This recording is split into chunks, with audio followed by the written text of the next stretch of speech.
Hello everyone. Welcome to the first episode of my podcast. Today I'm about to talk about something that we have always misjudged in our lives. That is time. This video may change the way you look at time, may change the way you do things. When we think about time, we always think that the time is linear, like a single line. And because of this, what happens that we always overestimate time. Let's say you're given a project. You start doing the project, but then you slouch. And at the end, you realize that you don't have enough time. And you think, if I had one more day, I could complete this task. Let's say you have exams. You start studying for the exams. You think that you have enough time.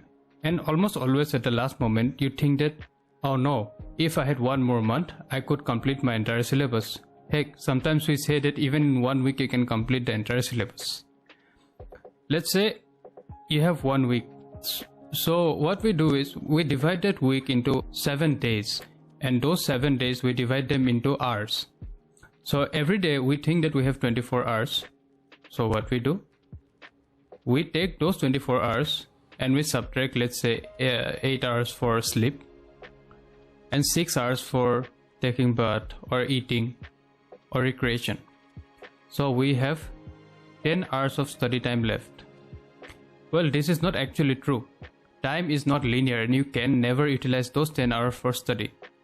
Same goes for a project or any work. Time is built like interstices. Let's say you have an atom. Now to build a molecule, you will need a certain structure. Let's say you have an atom. 1 atom, 2, 3, let's say you have built a molecule with of 3 atoms. Now you have space between these 2 atoms. Now same thing goes for any compound. Let's say you have a substance. It's made up of molecules. Now you may think that a glass of water which is filled up to its brim is full, but actually it's not. There's huge spaces and lacunae within those water molecules and it's mostly empty. Now let's take a look at this. You can see on the screen that I have drawn a lattice. The areas that I have shaded with pink is the free space. So this happens in time as well. Let's say you have time. You start taking bath here. And this green area is your productive time. You start doing some work.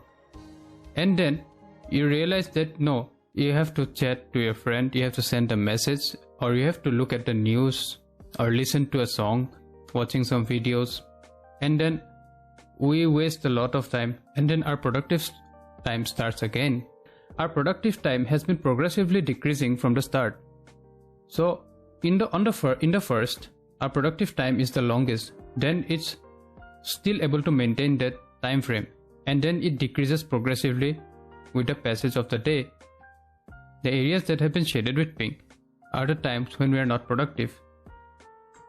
Now even within this green zone that you can see, which is the productive time, you can still draw some lines, because our study is never linear, or our work is never linear. It has been said that the maximum time that our brain can focus on one thing is about 90 minutes, and for an average human being is about 45 minutes. But you will find that if you are focusing on something for more than 5 to 10 minutes, you'll still feel distracted by something or the other. Now what happens is that nowadays we have all kinds of devices, social media, we have YouTube, we have news, we have all kinds of distractions. Now this so-called micro rest that the brain takes becomes the gateway for this kind of distractions. Let's say you have started studying or you have started working. After 5 to 10 minutes, you'll feel like, oh no, I have had enough. Let's do something else for some time and then I'll come back.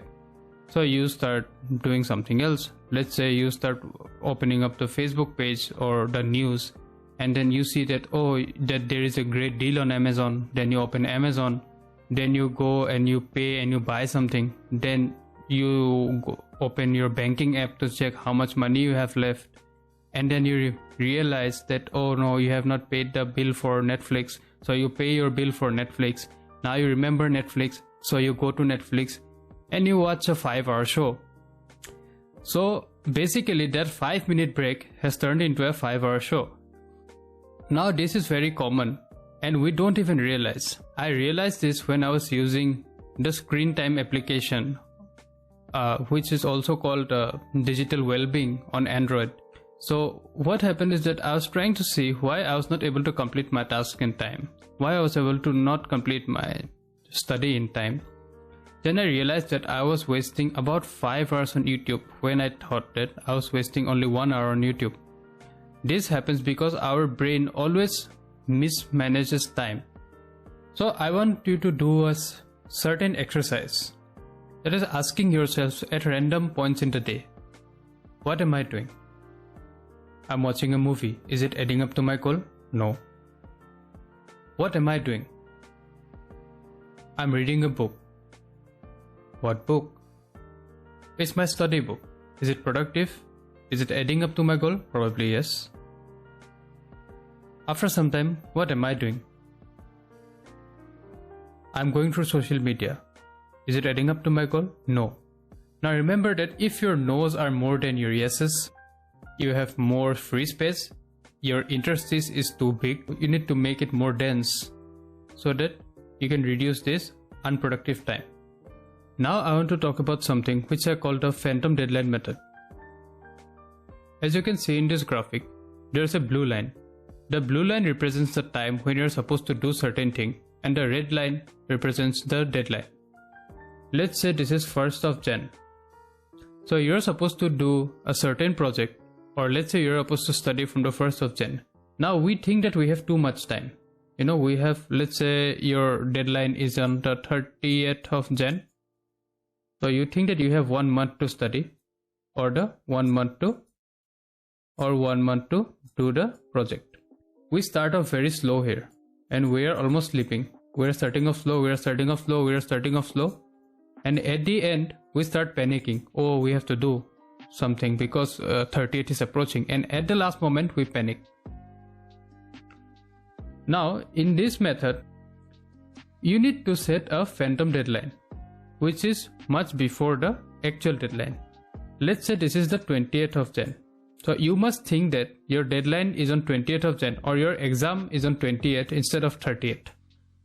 So you're trying to do things early here. But the thing is, we never believe it. Let's say you have exam on 30th, or you have a project deadline on 30th. We think that 30th is the time when we have to submit, we have enough time, I'll do it early. That's the way we think. We never think that our project deadline is on 20th. Like, you have to believe it. That 20th of Jan is your deadline day. You start working on the 1st. Then you start working. On the 20th, you panic a little bit because you think that, okay, the exam is on 20th, but there's no harm because you have 10 more days. Let's say you did not study something, or you forgot to study something, or you could not complete a certain part, or while doing the project you left out certain thing. So basically it gives extra time for course correction. So now instead of saying on the 30th of Jan that if I had 10 more days I could complete the entire syllabus, it's better to say that on the 20th of Jan. So I guess that explains everything. Now the most important part of this is believing that 20th of Jan is the deadline. You have to keep telling yourself that. So once you're able to master this technique, you'll learn how to do things early and probably within time. This technique is used by most toppers, who have succeeded in life. And I have seen that they complete the present portion much earlier. Now, some people think that it's insane. It's insane to do things early. They say things like, hey, why are you studying right now? Tomorrow is not your exam. Tomorrow is not your project deadline. Why are you doing this to yourself? You can chill, relax. But that does not get work done, and that's an attitude that I see in people who procrastinate. Now this does not apply to people who are like type A, who always want to work. But most of us are not type A. So what I mean is that with this simple method, you can do things within time. And remember I was talking about interstices here. So now let's draw some non-productive time. Let's say during this entire part you were non-productive and then you started being productive. That maybe you're non-productive here, and then you start becoming productive here. So now you're productive much earlier. You start becoming productive here, whereas you started becoming productive here in the first method. So this helps fill up those gaps or those lacunae. And I'm not saying that you're going to be perfect, that you can fill up every gap or every interstice, but it doesn't matter. You're filling more gaps, you're filling more interstices, you're filling more time which could have been useful. So I guess that's a success.